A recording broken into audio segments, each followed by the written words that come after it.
into efficient training and scaling law. So what do we mean by efficient training, and what's the kind of goal of this computational efficiency? Whenever we train a model, at the end of the day, we want to get the best model possible at the lowest cost possible. So here on the plot, I'm showing that we want to get the kind of best model quality as measured by the test loss, the variation loss. We want that to be as low as possible, and we want that to take as little compute as possible. So what are all those recipes which can take us to that point? It's been known that there is this dependency between model quality and amount of computation that you spend on training the model. There are also known kind of power scaling laws. So if you use logarithmic scale to plot your compute cost, then you usually can understand, or you can fit, given your model type, dataset type, what you could expect of the model quality to spend a certain amount of compute. And for specific settings, for specific hyperparameters, for specific data sets, your goal is essentially to move that line as close to this left bottom point as possible. So you want to get as efficient training across all of the scales as possible. And when we talk about this efficient training, we are not only talking about end-to-end training run. Yes, it's very nice to have end-to-end training run to be executed quickly, but we also talk about all restarts, all attempts, all kind of hyperparameter tuning, all debug that it takes you to make the distributed run work, like everything.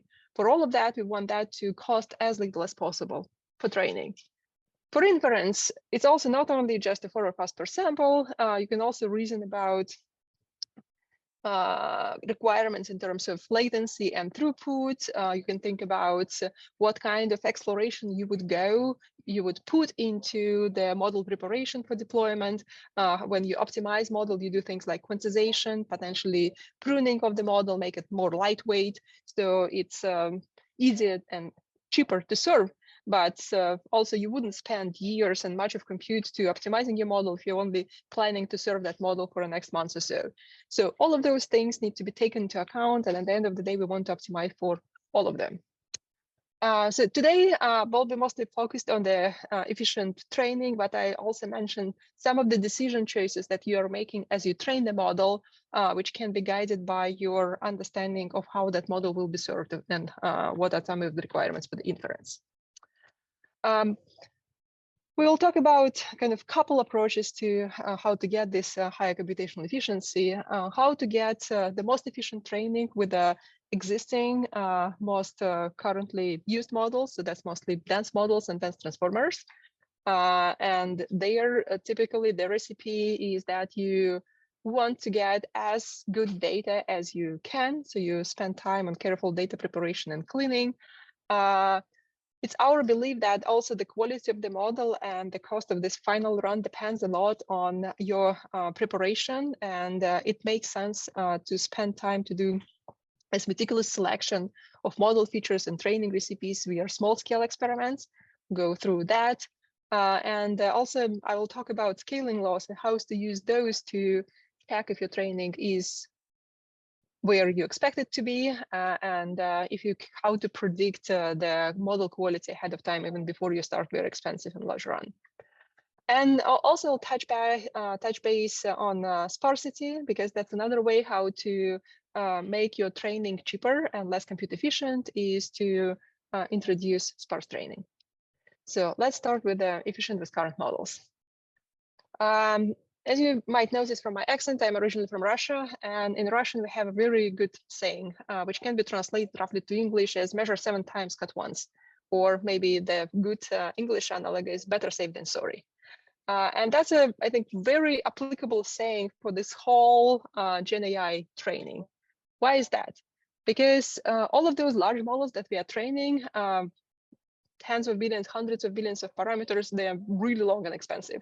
So many state-of-the-art models, all of those llamas and GPTs and others and Geminis, they has been trained for a very long time on thousands of GPUs and very large clusters, and they cost millions of dollars to train. And when you are about to start a run that you know would cost a few millions of dollars, you are probably have to spend a little bit of time to make sure that you do as good job as possible with that run, because you won't have a second chance.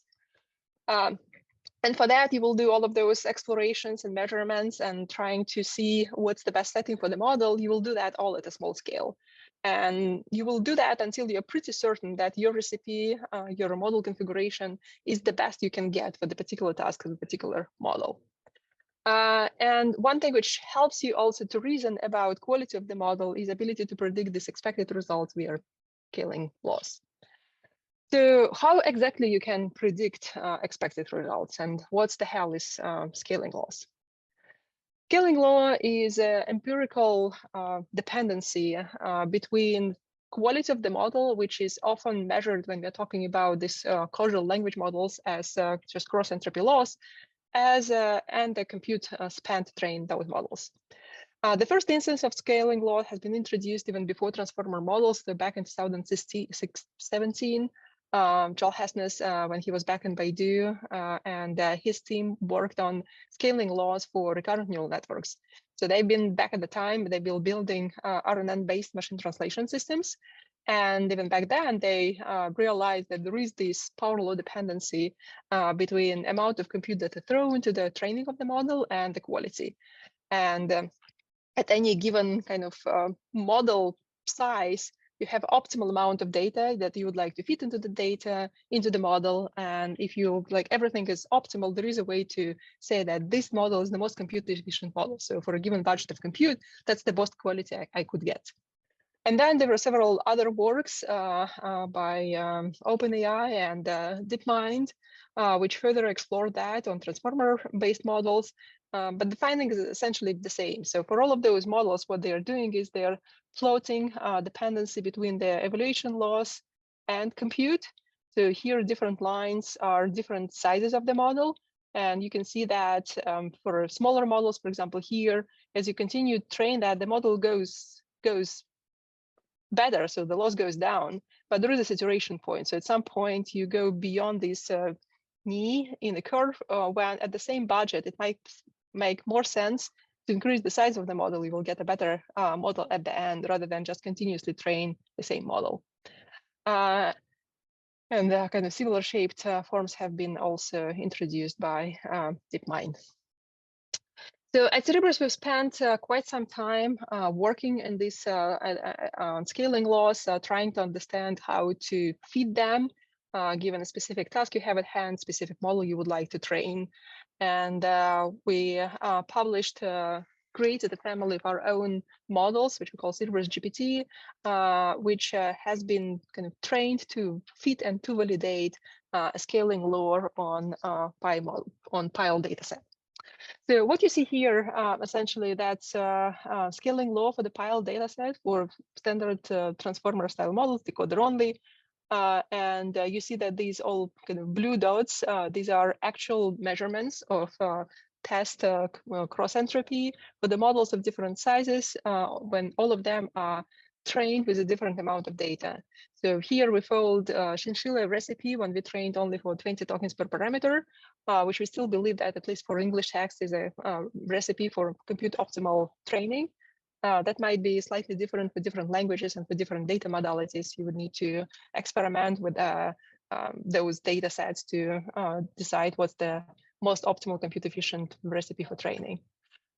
This plotted dotted line is actually our scaling law. So how do we go? Usually about fitting the scaling law, you would train several models at a very small scale. So here we've started with 111 million, 256, 590 million. In some cases, we start with even smaller models. You need 3 data points to fit your power law.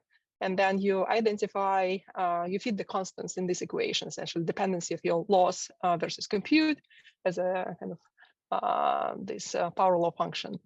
And then what it gives you an ability to predict what quality to expect for larger models.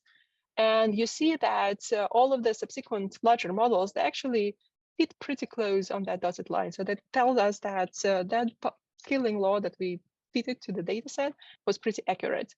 And we could use that to predict what kind of quality we could get if we train larger and larger models.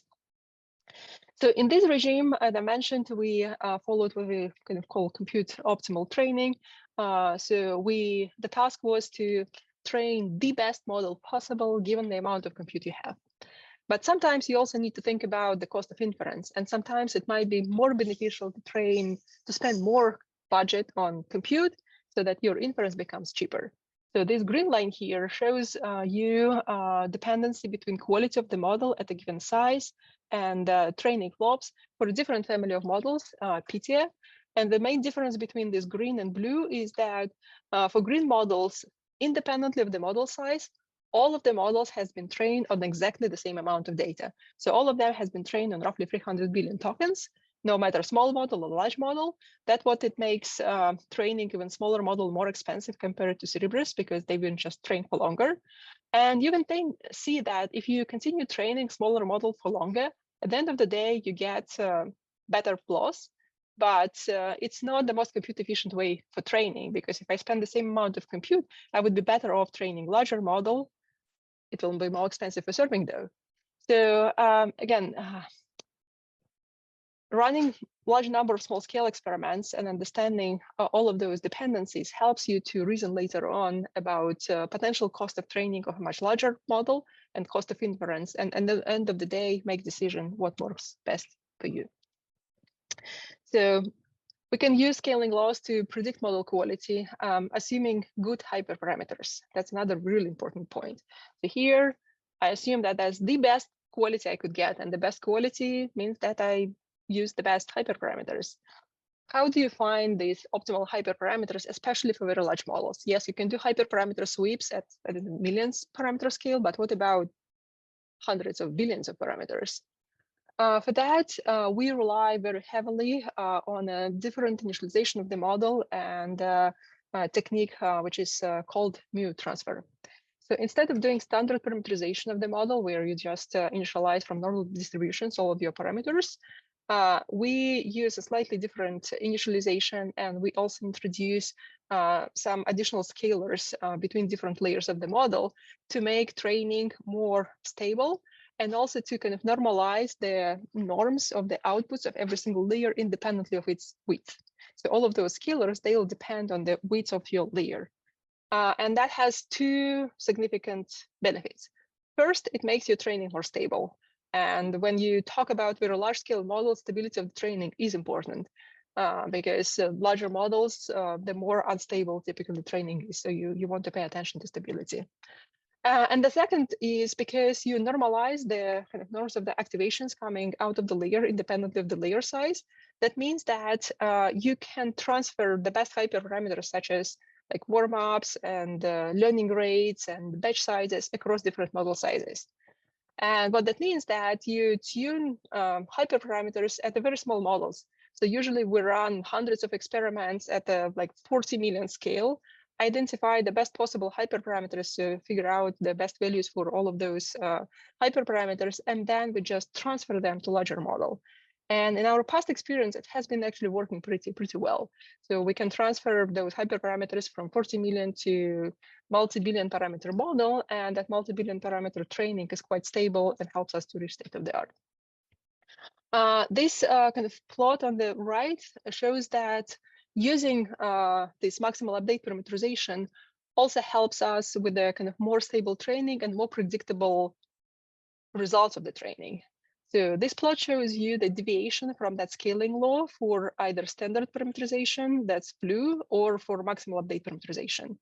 So on the previous slide, I showed you that this line is like these dots, they pretty much lay on the dotted line on the power law. But if you zoom in, they're not exactly on the line. They actually spread around. So this shows you the deviation between of the actual test loss versus prediction. And you can see that it oscillates if you use standard parameterization. But with maximal update parameterization, you can see that all of those different scales of the models, they are much more aligned. They're shifted from the standard parameterization law because that has been fitted from this standard parameterization runs, but we can fit a new law using these data points, and then deviation of from the prediction will be much smaller. So it also gives you more accurate predictions for larger runs. We internally heavily use both maximal update parameterization and scaling laws whenever we run any experiments. And let me show you a couple of examples. So one of the, I mentioned yesterday, so one of the series of the models that we've trained has been on Arabic language. So we've trained language models for Arabic. And we used heavily this concept of scaling laws to make sure that we train the best possible models for Arabic language. When we started working on Arabic language models, we started with a monolingual model. The task was to train the best possible Arabic language model. We looked at how much data we have. Back then we had only 55 billion tokens in Arabic language, and we used all of those scaling laws to see how good of a model we could potentially train with all of that data. So we plotted, again, train models with the fixed tokens per parameter, that's ping, assuming that you can increase the data set size infinitely, which we were not. That's how you expect the model to improve as you increase both model size and data set size. And the orange curve here is more aligned, this green line on the previous plots, PTA, where we fix the data set size and we see what kind of quality of the models we could get. And you can see that at the range of these model sizes, it's clear that it starts to saturate the data set, and you don't see significant improvements if you increase the model size. So it doesn't make sense to increase model size even further unless you can find more data. So there is not enough data. That's when we switched to multilingual, and we had a hypothesis that we could potentially benefit from adding additional language into the model. So we could improve quality of Arabic language model on Arabic language only if we add data in different language like English, where we have plenty of data. And for that, kind of to prove that that's exactly the case, we've also started with a very large number of experiments at a very small scale, with experiments with different mixes. So here on the plots, I show just mixes with a 1:2 ratio between Arabic and English. So we have 1 part Arabic, 2 parts of English. So you multiply by 3 times your data set size. But we've done experiments with many other ratios to distinguish and to understand that 1:2 ratio is actually acceptable and it won't hurt the Arabic quality. We also observed that kind of depending on the model size, the model has kind of different capacity. And for smaller models, you see that if you start adding additional language, there is not enough capacity in the model to incorporate yet another language, and your quality in Arabic actually degrades. So if you compare the quality of, let's say, a very small model on monolingual data only with the mixed data, Arabic and English, you see that the model performs worse, and that evaluation in Arabic only. So our goal was to make, again, the best possible Arabic model. But as you increase the model size, it's hard to see, but this kind of blue plot, which is 1:2 Arabic to English, and orange plot, which is monolingual, they actually slanted, and sometime later on, they will intersect. At some point, you will get to the model size where there is an advantage from adding additional language. And yet another observation, so it's predicted to be for a very large model size if you scale the data set size together with the model.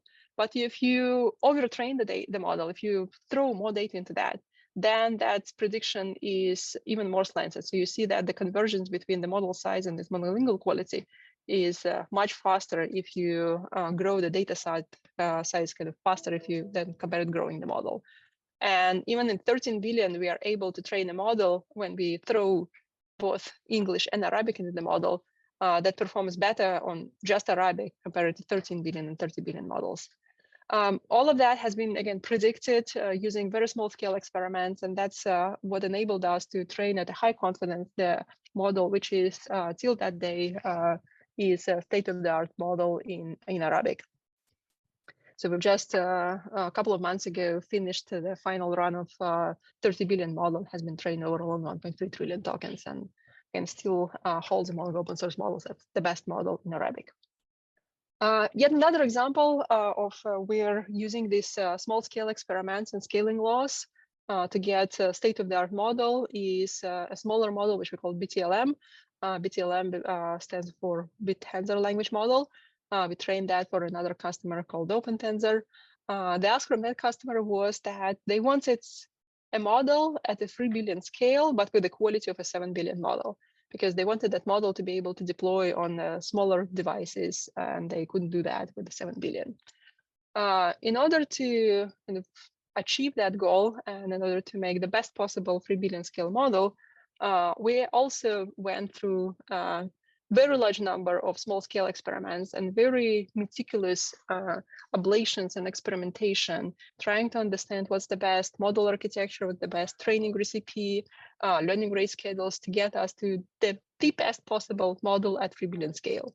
So here on the slide, you see some of the examples of that. So we quantified improvement and in some cases degradations in computational efficiency for different changes in the model architecture.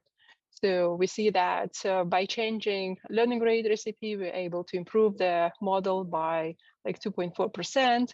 By changing the activation function from JGLU to SWIGLU, we had yet another improvement. We switched to positional encoding. We introduced this maximal update parameterization. So all of that enabled us to kind of inch into better and better quality of the model. And at the end, at the time of the release, train what has been by far the best 3 billion parameter model. The small scale experiments are really important. One other advice is also it's really important to choose your batch size. And also internally, we rely very heavily on a kind of technique where you measure your gradient noise and gradient noise scale for a particular model, particular data set to identify what's the best possible batch size that can lead to the best ML results. So the intuition, and there are several papers even before this, which talks about importance of this concept of gradient noise scale. The intuition behind that, if the batch size is too small, then your kind of gradient update is very noisy. So it's a very poor approximation to the true gradient of an entire data set. And you potentially kind of want to increase the batch size to make your predictions more accurate. And also with a very small batch size, it's typically harder to parallelize, no matter on CS or on GPUs. But if you pick the batch size, which is too large, then approximation becomes too close to the true gradient. And then like updates from different batch sizes are very similar. You don't take advantage from multiple steps that much. And also to compute a single step is quite expensive. So you need to measure how much noise do you have in this gradient noise scale at a given batch size to identify what batch size is the most optimal from the ML point of view to train your model, and then use that to kind of choose the rest of the hyperparameters. So in our standard workflow, ideally, we would choose the optimal batch size for a specific model first, and then we will do through hyperparameter tuning, picking up the best learning rate schedule, like learning rates and some other components, which such as scaling components inside MP parameterization to get the best possible results. What are some of the kind of practical implications of all of that is that this mechanics of doing small scale experimentation, fitting scaling laws, predicting what kind of quality you can expect from the model, given your data set size and given your compute budget, is a really good tool. So it allows you to reason and answer questions. What's the size of the model that makes sense for me to train? Also, you can think about serving costs. So if I know that in the future I'm planning to serve that model for 5 years and familiar to the users, then inference cost really matters to me, and I might spend more time on training just to have a slightly smaller model, but also performing really, really well. So you have all of those predictions, and you can reason and choose the best possible recipe for training with that. And if you ever go into training large, no matter language models or not language models, I really encourage you to look into these mechanics of scaling laws and all of these small scale experimentations to have higher confidence in your final run. So that's how to get to the most kind of compute efficient training for a dense model. but also you can decrease the training cost with the sparsity if you have the right hardware. The reason for that, that's actually under the hood, neural networks are either sparse already. There are many components in the neural network that can make it sparse, or they can be made sparse. So some of the existing things that sparsify your model is the usage of specific nonlinear functions like ReLU. You will zero out part of your activations.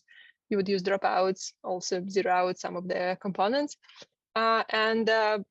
Intuition also, many of the neural networks today, they are over-parameterized. And the whole goal of the training is to understand which weights, which parameters matter, which important, they will be higher magnitude, or which are not that important, they will be closer to zero. So there is an opportunity to prune all of those close to zero weights without disturbing too much of quality of the model. And you can take advantage of that to make your model less compute complicated, less compute heavy for both inference and training. If you kind of have hardware which can take advantage of the sparsity. There's also a lot of literature about how to make neural networks sparse, and there is a lot of research, increasing number of research. So this survey is a few years outdated, but it's a perfect survey into sparse neural networks. If you want to get into this domain, done by Thorsten and his team at ETH Zurich. They've done a ton of work surveying concepts applied to sparse training. And yet it's a little bit outdated, but the main techniques and the main ideas are still the same that people are using. And we know that many of those models actually can be made sparse without loss of accuracy and without any impact on the quality. One thing is that in order to take advantage of this sparsity, you need to have a hardware which can translate sparsity into speed. And for that, you need to have a hardware with a very high memory bandwidth. So you need to have memory bandwidth built for sparsity. These operations on sparse tensors have very, very different requirements to memory bandwidth compared to dense applications, to dense operations. For example, if you do just matrix-matrix multiplication for dense matrices, you need to be able to kind of load only 1/1000th of a byte per every flop you perform.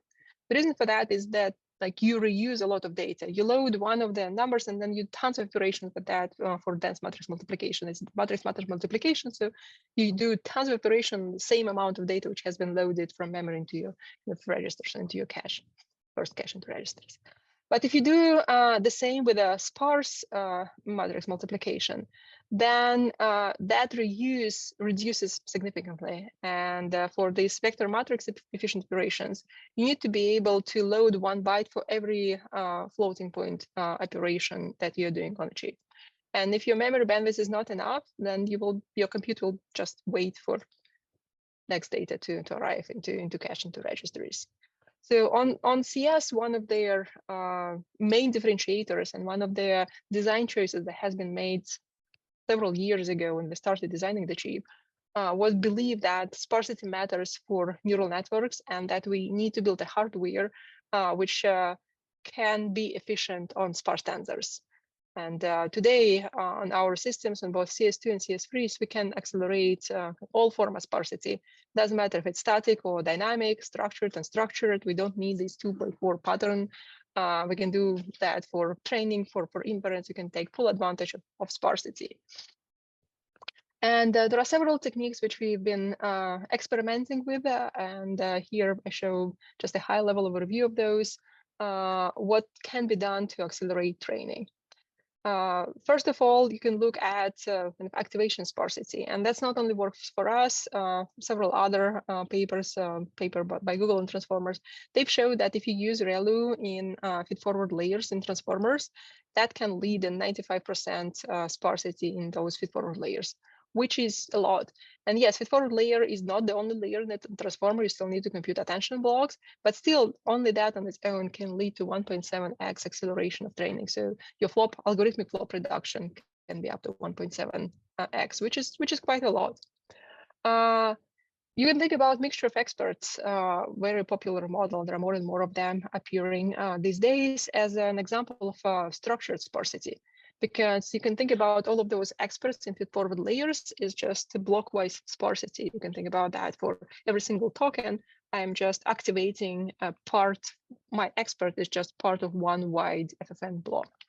So that's a perfect example of structure sparsity, and it's been shown that those MOE models are essentially more compute efficient than dense models, meaning that given the same amount of compute budget, you can get to better quality if you train a MOE model compared to dense model. You can think about that. That's and right there is also significant potential for acceleration. So if you can compare, if you let's say you can think about MOE model with 8 experts, where only 2 experts are active out of 8. So that's 1/4. So that means that the model is 75. This FFN block is 75% sparse. And again, that can lead to significant acceleration. And we're also looking into a structured word sparsity, which can be uniquely accelerated on Cerebras. So our team published a couple of works on a technique which we call sparse pre-training dense fine-tuning. The idea is that for all of those foundational models, you can do the most expensive pre-training job using sparse weights, using different techniques of pruning. And then you fine-tune model dense, and at the end, the resulting model is exactly the same quality if you would pre-train dense model. But with that, again, you can accelerate that pre-training significantly. So all of that are just a couple of few examples where sparsity can work to help you accelerate training of the models. Obviously, there is a ton of literature also how to prune those models and how to make them more lightweight for inference. And that also is a really valid approach to, at the end of the day, to improve the computational efficiency of serving. So kind of trying to summarize, at Cerebras, we care about computational efficiency of both training and inference, and we are trying to do our best to make sure that we spend as little compute as possible to get to as highest quality of the model as possible, and also to increase the cost of inference. We're looking into kind of 2 buckets of approaches to do that. We look at efficiency with the current models, where we really pay a ton of attention into preparation for a very large model run, where we do very large number of experiments at small scale, trying to understand what kind of quality we can get at a larger run. Also do all the hyperparameter tuning at a smaller scale, and rely on scaling laws to predict what quality to expect. And kind of even when you start the run, you're always kind of tracking how your model trend against the prediction. And if you see that the current run is not in the validation loss where you expect it to be at that point, that's a red flag. That means that something is wrong with your setup. And sooner you can detect that, the better. That means that you can fix things and then be back on track to the target quality of your model. Maximal update parameterization is a really handy thing to improve stability of your run, and also to allow this hyperparameter transfer from smaller models to larger models. And we do a lot of work with the sparsity, both when pruning already trained models, so we can accelerate inference, or also looking into the techniques how to leverage sparsity, both weight and activation sparsity, to decrease the cost of training. So this is kind of a high-level view on how we think about efficient training and why we believe that's important. That's all applicable to these large-scale models, and at Cerebras we train a lot of generative models. And I thought that as a kind of inspiration, I can talk through some of the use cases we've been working on, some of those cases we've seen in the literature where those Gen AI models can be applicable for science. And I'm sure this list is by far not complete, and maybe in some cases not accurate, but hopefully will help you to think what can be done. So in the kind of last year, we've seen more and more asks, not only from the labs, but from multiple enterprise customers also, to build a Q&A and search engine targeted to a specific domain. It could be a medical foundation model. It could be a foundational model for some specific enterprise topic and domain. And you can think that about building, and I know that INL is working on that, and there are several other institutions who also have similar ideas, where you build these foundational large language models for science, with an idea that you can extract key insights and content from scientific literature, ideally not only from text. Ideally, you can extract that data from not only also images in text, not only plots, but you can extract the data into all kind of data that you have. It may be experimental data, it can be some measurements, and maybe whatever you can get the data from to help you to gain some insights.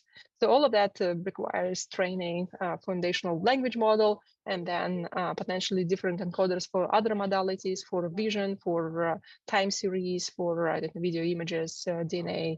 Pick your favorite modality, and then enable your large language model to reason on top of all of those modalities. Maybe incorporate also retrieval augmented retrieval with a customized domain-specific embeddings.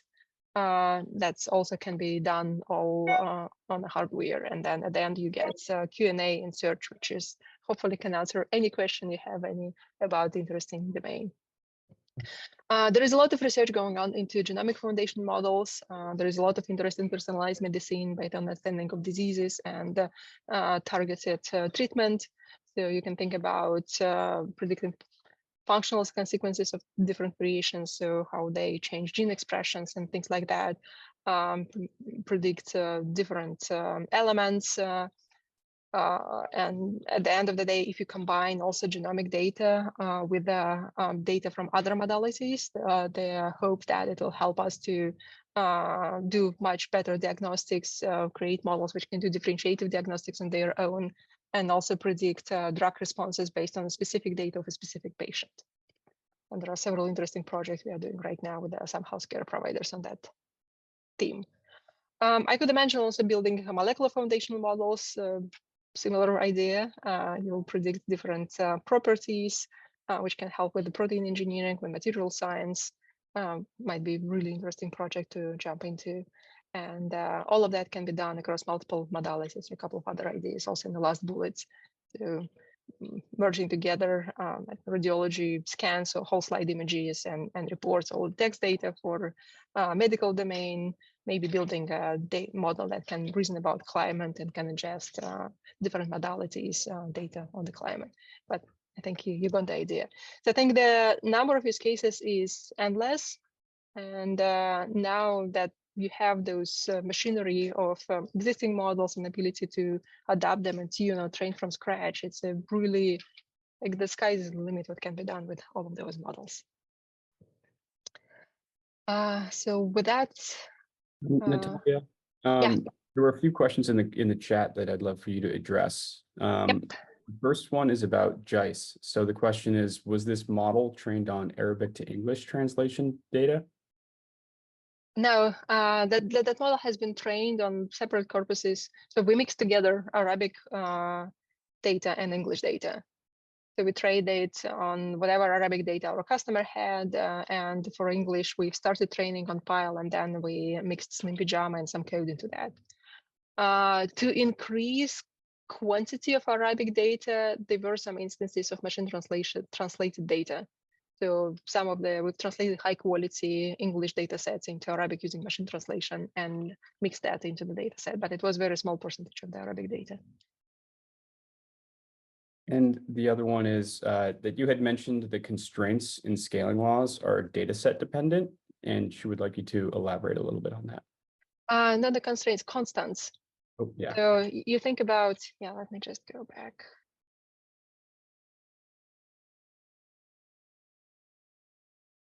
So whenever you feed the scaling law, essentially what you do, you have your example of compute budget and loss, and you need to find values for these constants.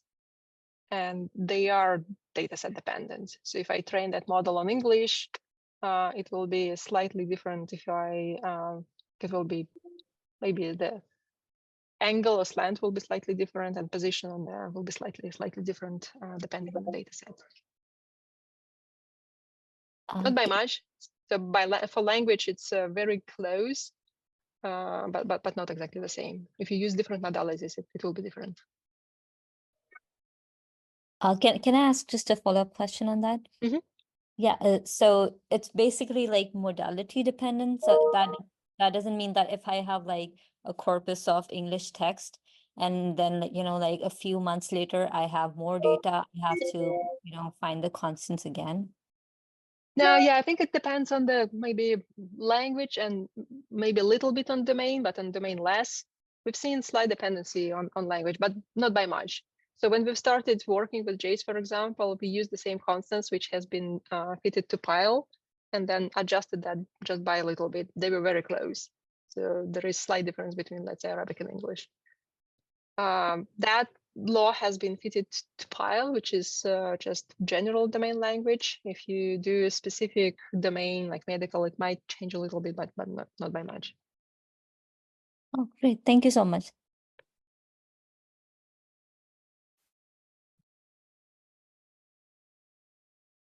Let me maybe open chat and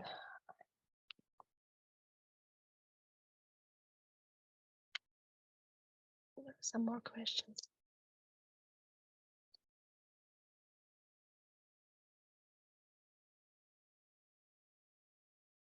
Yes, slides will be shared. On the question, can we get access to these slides? I see Coralie has answered that. Thank you. I've answered about constants. When should we use LLM versus as opposed to deep neural network? So LLM is one specific example of a deep neural network. So if you're working with the sequence data, so anything that had be represented as a sequence of things like language is sequence of tokens, DNA sequence of amino acids, then those transformer style decoder models are working well. And for some other domains, you can potentially use other types of deep neural networks.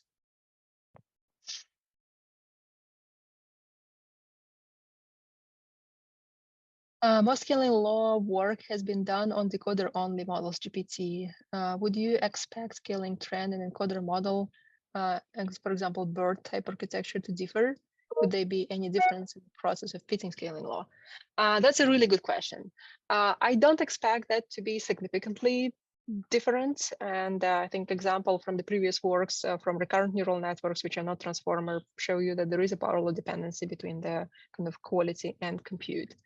I hypothesize, and again, that's just a hypothesis, that for encoder-only models, it's harder to scale them to very large sizes. And that's the reason why we don't see as many, or we don't see at all, like 100 billion encoder-only models.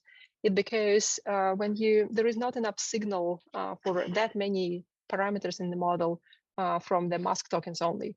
So when you train decoder-only model, for every single kind of batch, you have signal from every next token. So there is a ton of data, there is a ton of signal going into to update the large volume of parameters. If you train something like BERT, you mask what 15% of your tokens, and 15% of your tokens, especially if your context is not very long, even in a like large batch size, I think it's not enough to update a very large number of parameters. Again, that's don't take it for granted. That's my hypothesis. But I think if someone would find a technique how to train larger scale encoder-only models, I would expect the scaling laws to be the same.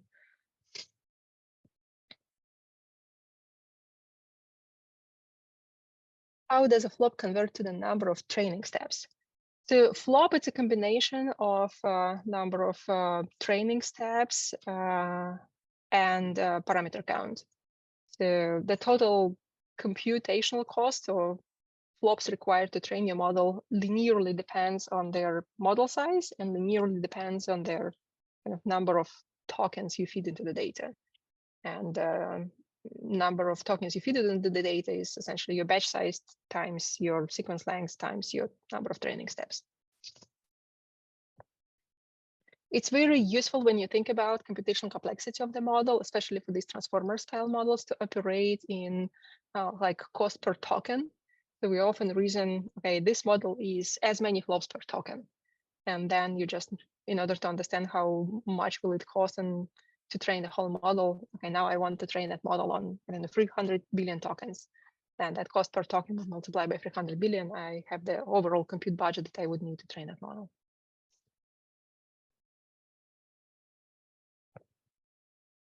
I've got a quick question, Natalia. So in the maximal update parameterization and transfer, is that technique sensitive to the number of devices as well, or just the model size? No, it's not sensitive to number of devices. It might be sensitive if number of devices means that you have to increase your batch size to keep all of those devices busy. Then you will need to, like, for this transfer, you need to fix the batch size. So we typically do hyperparameter tuning even on the smaller model with the same batch size that we expect to use for the larger model. But you say if you're, I mean, for a larger model, if you're not able to fit, right, so we definitely need a large number of devices as well. So when Not in Cerebras. Yeah, good catch. But yeah, so kind of wondering if that's also something. No. Again, it's like, to me, parallelization and how you distribute your model across devices is not like, if that distribution will change either your model shape, and I've heard people changing the model structure just because it's a better fit for, I don't know, 6-way GPU system or 4-way GPU system. So you may choose sizes of the layers just because you know which infrastructure you will be using to train that. So if you like change your model structure, if you change the batch size, then yes, you will need to keep that in mind when you start your hyperparameter tuning. Got it. And I don't remember, like, do you have any data or plots which show the loss comparison if you are using with this technique with the tuned hyperparameters? Sorry, could you please repeat what's about loss comparison? Yeah, so if you were to do this with the new technique, right, with the maximal update parameterization, with tuned hyperparameters, right? So will there be a difference in the loss as well? And do you have any data for that?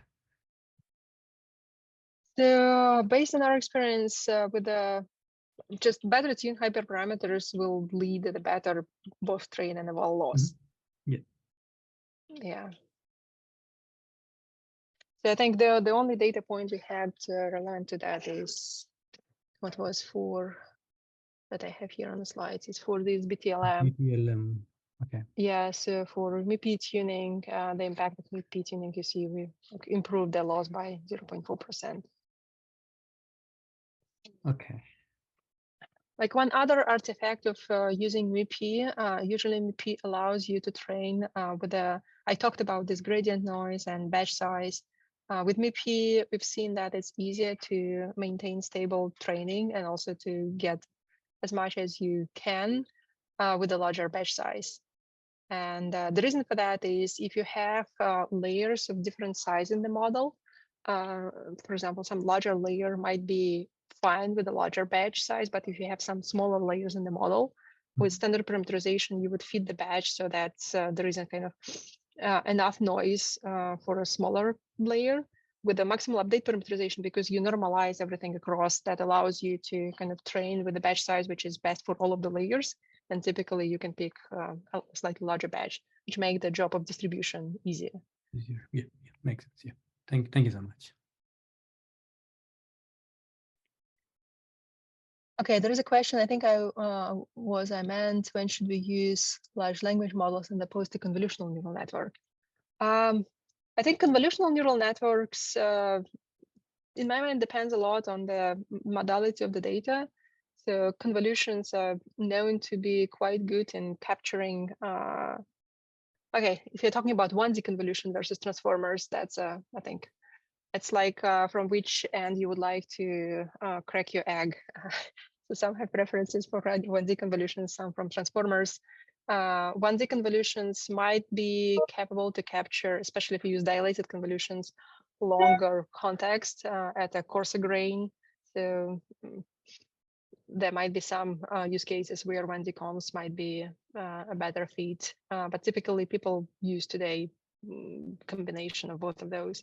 If you're talking about 2D and 3D convolutions, so they allow you to capture kind of dependencies in two-dimensional, three-dimensional space, which also can be done with transformers. And given that people learn how to scale transformer-style models much better than CNN-based models, so if you have enough data sets, right now there is a lot of work also where people use vision transformers instead of CNN-based models. So sorry, no good answer. Maybe amount of data you have, how important for you, the like local context, 2D context, 1D context, finer grained, coarser grained, how important that, like the whole context, that will drive the selection of the layers. In your experience, how do you use scaling laws fit to pre-training laws correspond to fine-tuning task performance? Are there similar scaling exponent trends? That's another good question. So we usually use scaling laws when we train models from scratch. So when we do pre-training, for fine-tuning, I think you can still do that and see what kind of impact you can get out of like maybe not as much fine-tuning, but domain adaptation when you continuously train, because fine-tuning the data sets are typically quite small. So there is not much you can do in terms of the scaling law. And also when you do fine-tuning, usually you already know what your model size is. You're fine-tuning for a specific model size. I think the applicability of the scaling laws for fine-tuning might not be as pronounced. Once we have estimated the model size and the amount of data we want to train on, how do we estimate the compute resources, number of accelerators required for the training? So once you have the model size and the amount of data, that translates directly into how many floating point operations you need to perform with the given model size and tokens. And again, it's a very rough estimate, but for transformer style models, people often use just 6 flop per parameter per token, because the most compute expensive layers in the transformer are feed-forward layers and projections inside attention, which is just matrix multiplication. And matrix multiplication, it will do 2 operations per parameter per token for the forward pass and double that for the backward, which gives you 6 total floating point operations. And here I'm counting multiplies and additions separately. So some people also use Fmax, then divided by 2. But then if you're counting different floating point operations, then it's, again, very rough estimate, because we are not counting any nonlinear operations, any softmax, no like attention computation. If you're training with very long context lengths, that will impact your flop estimate also significantly, because your attention becomes quite expensive and you cannot just don't count that. But ballpark 6 flops per parameter per token. So if I'm training 1 billion parameter model, it's like 6 billion floating point operations per token. If I'm training that on 1 trillion token, multiply by a trillion, that gives you total compute cost. And then number of accelerators, that's a completely different question. You know what's the peak flop of every single accelerator, what's the peak capacity. So for something like A100, it's 312 teraflops. For H100 is what I think around 900, and for CS we are in the multiple petaflops range. And for different devices, you will see different utilization. So usually the utilization will be somewhere in between, I don't know, 15 to 30–40% if you're really good. So that gives you a kind of ballpark way to estimate the duration of training and how it will depend on the number of accelerators. And if you scale out to multiple accelerators, then you also may see that it doesn't scale linearly. So it means that you see some bottlenecks in distribution, and the fact that I increased my compute by 2x instead of running on 2 devices, I'm running on 4. It doesn't mean that I will complete the run two times faster. On Cerebras, I think we've been quite proud to see that we do see linear scaling across multiple devices. So we run training jobs again on cluster up to 64 nodes, although there is also a caveat to that because we are relying on data parallel training. So for very small models, which are like sub sub-billion scale, there is no way to efficiently distribute that across 64 systems. You probably won't do that anyway, because 1 billion model doesn't need 64 systems, but just so clear, because 64 systems will require a batch size, which is prohibitively large for a model like 1 billion. But if you train, I don't know, 7 billion, 8 billion model, that's already requires a batch size, which can be distributed across 64 systems, and we will see linear scaling in training. On GPUs, it's much more complicated because it's not only data parallel, you need to, with a large model, to go to model parallel, and it won't scale linearly. Sorry, very long answer to the question, but hopefully clarified some of the points. Okay, if there are no more questions, or it took a bit longer, I will just stop here and let Sylvia to now show you how to do some of the training jobs on CS.